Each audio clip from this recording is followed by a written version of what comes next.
जैसे कि 2/11/2020 में जो है एक लिखित शिकायत हो रही है हमारे माध्यम से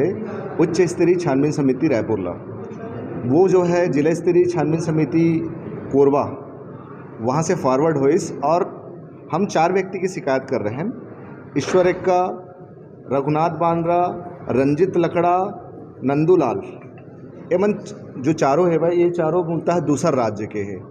झारखंड उड़ीसा तरफ के एवं 10 से 15 साल पहले यहाँ कोरबा जिला में और कोरबा जिला के दीपका परिक्षेत्र में निवास करते हुए वहाँ कंपनी है एसीबी कंपनी, वहाँ कार्यरत रही। सन 2013 और 14 में जो है वो समय तत्कालिक एसडीएम रही से गजेंद्र सिंह ठाकुर,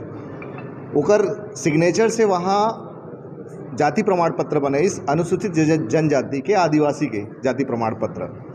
जेमा हम शिकायत कर रहे हैं कि ये व्यक्ति मन बाहर के हैं और जो है दस्तावेज में कूट रचना करके और बिना वंश वृक्ष बिना मिसल के जो है यहाँ जाति प्रमाण पत्र बनाए हैं। जे संबंध में जिला स्तरीय जाति सत्यापन समिति कोरबा द्वारा जो है एक समिति है,